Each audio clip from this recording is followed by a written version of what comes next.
all that good stuff can be had. I mean, the competition is surely the question isn't the content, but how to get people to enjoy it or to get access to it in this form. And I think you're right. For me, there has never been a substitute for seeing the real thing. I've seen lots of pictures of things, I've seen things on television. It's still, sometimes you don't know until you actually are in front of it, but it's not the same as actually seeing the real thing.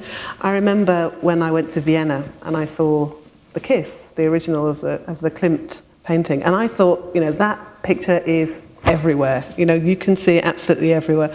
I had no idea that most of the things that you see are simply details of the painting, and that actually it's square. That there is a different context. There is nothing like seeing the real thing. I probably spent 20 minutes looking at that piece.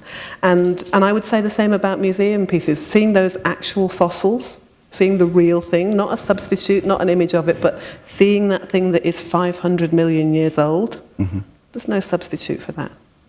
I think that's true. And I like to defend the real thing because the AJO is filled with real things that are pretty extraordinary. But when we do our focus groups and we do our learnings and we compare ourselves to the ROM, we find that people say the ROM is fun and the AJO isn't quite as much fun.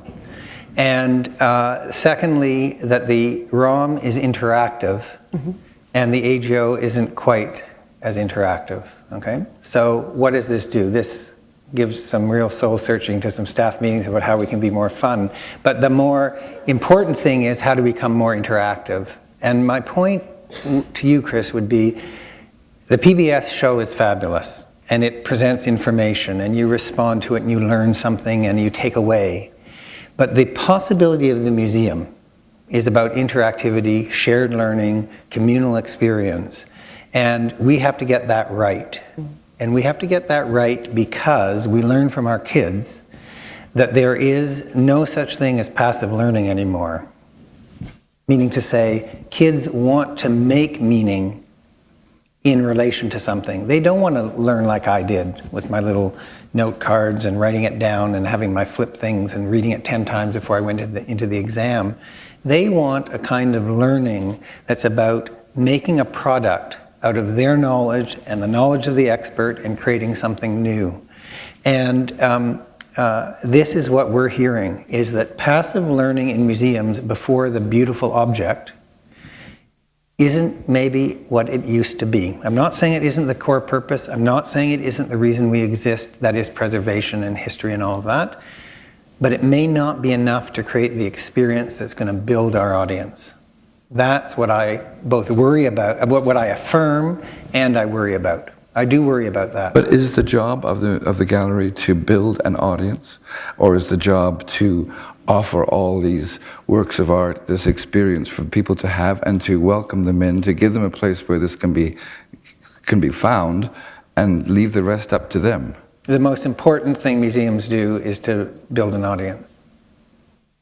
Absolutely. I see that part of my job, I think part of our job is to consistently be building a new audience. When we have school students who come in through our doors, that's us investing in the future. That's us making the museum visitors for the future. And I think if we just sat back and assumed that an audience will always find us with all of the different things that there are now, I think that that's an unsafe assumption to make. And also I think that part of our job is to provide the kind of invitation, to provide the kind of welcome so that people feel comfortable. And it's not until you feel comfortable and confident that you're going to be curious about things, that you're going to allow your imagination to be sparked off in the different ways and different directions that you have. And I think that those are things that we can help people with. One of the things that we've been talking about a lot at the ROM is how incredibly we undersell some of the things that we have in the museum. So I'll give you today's example that we were talking about. Today's example, we have some material that's going to shortly open in our new permanent galleries, which are about Rome and Nubia and Byzantine era. And it's wonderful stuff. We have some glass tubes and bottles, which are probably going to say something like glass, ancient Rome, next to them. when I was well, they're not now actually because we've had the conversation, but when I was talking with some of the team who are working on this project, and they said, do you know what they are? And I said, well, it says here glass apparatus or something like that, ancient Rome. And they said, that's actually the earliest known distillation apparatus for distilling alcohol that's ever been found. Quite. You know, I like this is quite the thing. I see the ad campaign now. It's good. Who's your sponsor going to be? Partnership with the vodka bar. You don't have to go all that way, Matthew. You don't have to go to the other extreme. But we could say something about how amazing that is. You know, we could say a little bit more. And when we choose not to do those things, all we do is we really exclude people. All we do is we make it feel that if you didn't already know the answer before you arrived, then perhaps you're not the kind of person who'd find a museum a great place to be in. And I find that quite offensive. You know, I feel as though our job is to do the opposite, is to say to people, I'm going to assume that you're a smart person, but perhaps you haven't come across this before. So let me tell you about why this is so wonderful, or let me just give you enough information so that you can explore it yourself. And it seems to me that that's got to be more of the role of what we do. And that's fair enough. But I just sometimes... a local gallery here, which is famous for its exhibitions of Canadian art, Group of Seven, had an exhibition which I haven't seen, of photographs of Marilyn Monroe. Now, as I say, I haven't seen it, but it struck me as odd, and maybe in an entirely nice way. But I'm a bit cynical too. And I just think that this is a slippery slope that you're talking about, and that before you know it, I mean, it's already happening. I see coverage of the AGO in the Star, not by me, and people are saying, "Oh, this particular blockbuster, was it the AGO, the ROM, was a disaster, and it was expected to get 1.6593 million, and it only got, you know, whatever, and you've lost X." I mean, this is it's sort of become part of showbiz, and it's become part of the entertainment world, and that's the coverage that seems to be the kind of coverage that you seem to be getting these days. So in other words, once you're into that category, once you're into that world, it's the world of box office and you know, how many people showed up last night and how much money did they need to make. It's hard to avoid that, isn't it? But I think Janet started to suggest where I think our profession is going. We're looking at repeat visits, we're looking at membership, we're looking at membership renewals, we're looking at the ways in which numbers say something about how an institution is used. You know, we could do, and by the way, we said no to it, a baseball show. We do very well. I don't know, actually, that's what we should do. Well, in fact, I do. I don't think that's what we should do. And I don't think it's what we should do because I don't The ROM did a baseball show a few years ago, I remember. Yeah, and I'm not saying baseball shows are bad. I'm saying that you want to build, and by the way, I like dinosaurs, for example. Did I say that?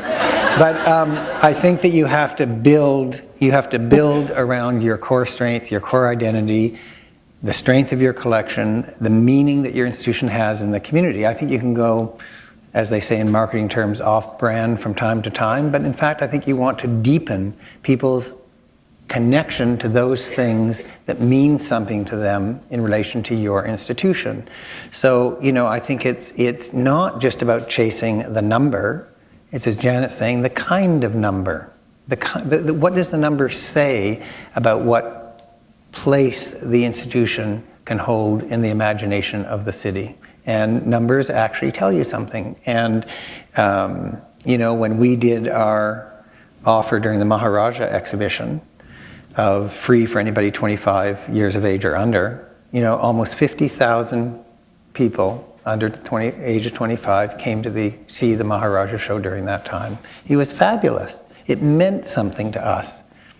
It actually meant something different than just the traditional notion of counting audience. It said something about accessibility. It said something about that institution meaning something. Okay, so let's talk about accessibility, because that's interesting. And I mean, you mentioned a little while ago the idea that the gallery is under attack in some respects, the idea of the public realm, the museum, the gallery being part of that. And I can see that happening because we live, you know, in we're very uncomfortable with elitist institutions, and our Prime Minister has made disparaging remarks about cultural institutions and so on and so forth. Is that a factor? I mean, do you have to become populist in the 21st century to succeed? But I want to be populist. Oh, okay. I mean, not maybe in the terms that you're describing it, which is maybe not... Well, I work for the Toronto Star. We try very hard to be populist. Right. I mean, so I'm not opposed to it either. But I think there are ways of doing it that reflect well and ways of doing it that in the end you regret. Yes, I think that's true. But I'm just rejecting the notion that populist is a bad word. Again, I think we do build audiences. I think that's, we build meaning. We build a history. We build a community's respect for the idea of an institution. But in the end, we want to build audiences. This is the most exciting thing I do. I think also, I'm acutely conscious that I run one of the largest museums in Canada, and we are the provincial museum. We are the Royal Ontario Museum, and so I start off on the basis that, we're here through legislation. We hold these things in trust for the people of Ontario. It's my job to try and get as many of them as possible to actually choose the ROM as a place that they would come to. I wouldn't want to be in a situation where I decided that a subset of that was all I needed to aim for, that I need to actually aim for as many people as possible actually coming, and people continuing to come, and looking at how we invest in how people will come in the future. So for me, and I'll sound rather old-fashioned now, this is a kind of notion of public service that I think that's one of the reasons that we're here for. So I think you're going to find leaders like Janet and myself talking more about public service, public space, public institutions, public value, because I think that is the push. We are, after all, public institutions. And can I just pick up on this point of elitism, because I don't think the ROM is elitist, and I certainly wouldn't want us to be perceived as elitist. But what I see is that we have a tremendous amount of expertise in the museum. We have people who have made it their life's work to know more about some things than perhaps anybody else would know. But because we're the kind of organisation that we are, it seems to me that it's part of their jobs to help interpret the collections for other people. And so what I find is some of the most exciting moments are when the curators are on the floor and they're talking with the visitors. It's fantastic. Our curators are actually great communicators, and people really, really want to talk to the expert. They want to talk to somebody who knows what they're talking about, who has studied this in some depth, who's able to answer their questions, but to answer them in such a way that it encourages them to ask another one, not in a kind of, you don't know anything about this kind of way. And I have to say again, I think we can help our curators do that and find the time to do it. And when we had a small exhibition a couple of months ago called Museum Secrets, and our curators took turns to come out at the weekends and answer questions about the objects that we put on display, and it was just marvellous. It was really fantastic. And what was lovely is that the staff came up to me afterwards and they said, Janet, that's exactly the kind of thing that we should be doing at the ROM. And so there was this real sense that that was our core, if you like, that that's what we're there for. So I think we've got to find ways of doing that, and increasingly we can use technology to do that. At my previous museum in Sydney, we've now got a number of the curators who quite regularly talk online with their own community of interest about what's been going on, about what they're adding to the collection, about what they've found. These are people who are genuinely interested in finding out more about what's going on. And my favourite is I've spoken about him before, the fish curator in Sydney. And after every weekend, the divers of Sydney start dropping him emails and sending him photographs of what they've seen that weekend on the local coral reefs. And these are people who are doing work for him. They're telling him the distribution of species. They will earmark something that nobody's maybe seen before, and he will thank them for it and flag them for it. This is a wonderful community of interest, and it's not elitist, but it is based around expertise. And I think there's a difference between the two things, and a kind of generosity, I think. Is that happening at the ROM? At the ROM? Yeah. Yes, I think it is. We've got some, as I mentioned, we've had the curators come out on the floor on a regular basis. Our curators regularly speak with the members and do other things. And we've got a number of curators who I hope, fingers crossed, when we've got our new website, will become personalities in the same way that Mark Magruder, this guy in Sydney, is doing. We've certainly got the people there who are keen to do it. They're asking me when they can start talking in that way. But in that sense, I think curators will become a little bit more like journalists, that they are talking back with their audience and interacting in different ways. So here's the definition of elitist. a colleague of mine, not Janet, saying the problem in museums is how little the audiences know. Okay? And the underside of the notion of authority and expertise is that you can, and I think the director's job is to make sure it doesn't happen, you can move in your institution towards that idea that the expert knows the most, is the bearer of meaning, and is the bearer of knowledge. And I think what I'm arguing is, I don't know about this elitism argument, but I do believe that the notion that the only person who's carrying meaning in the art museum space or in the museum space is the expert is exactly the thing that has to be challenged for a space to truly come alive. So the idea of having the expert on the floor, truly engaged, truly responding, truly being willing to move with what the audience and visitor is telling them is really, really important. And I posit that that's a pretty hard job for us, because it is the contradiction of institutions that you attract the academic, you attract the expert, as you say, you attract the person who knows maybe more than anyone else in the world about that subject. And how do you put them into the public space in a way that they're interacting with people who have other experiences, have other meanings, have other interpretations, and how do you create that as an effective dialogue? And if you don't, I don't think you're bringing the museum alive. And it sounds like you're moving in that direction, but I do think when people accuse institutions of being elitist, it's precisely because, as I say, colleagues of mine don't respect the knowledge and experience of their audiences. But there is expertise. I mean, it can't be denied, and you need it, you want it, you support it, you pay for it. I think that there's a fear of expertise that doesn't serve us well. I mean, it's not that we don't value the opinions of non-experts, but that maybe the idea is that there's this dialogue that can happen, that the museums have to kind of become the places where you go with these questions. I mean, maybe it's the curator answering questions from kids, but that's an important part of it, I would imagine. I think certainly asking questions and answering questions is a big part of it. And the hard thing for us, I think, is we are moving in that direction, but it's how we do it every day. You know, it would be. I mentioned something that we did in February, and it was really great. And it's how we do that all the time, because it's perfectly possible to go in through the door of the ROM and actually not have that experience. What we have got, and they are great, is that we have a tremendous group of volunteers at the museum, and I have to say quite often the interaction with the public is with the volunteers, and there's a great tradition amongst our volunteers of becoming experts in areas so that they can answer people's questions. And I think there's all sorts of different ways that we've got to do this, but I think part of the reason why it's important to make sure that knowing about things isn't confused with elitism is that ultimately we quite like it if people go away feeling that they might have learned something or they've thought about things differently, and that might be a good thing. You know, so I wouldn't want people to be scared of knowledge or feel that it's unimportant. So we care about learning, I think, in museums. So I'm going to really be boring and talk about a structural change we've made at the Art Gallery, which is to say we've created a division called Visitor Experience.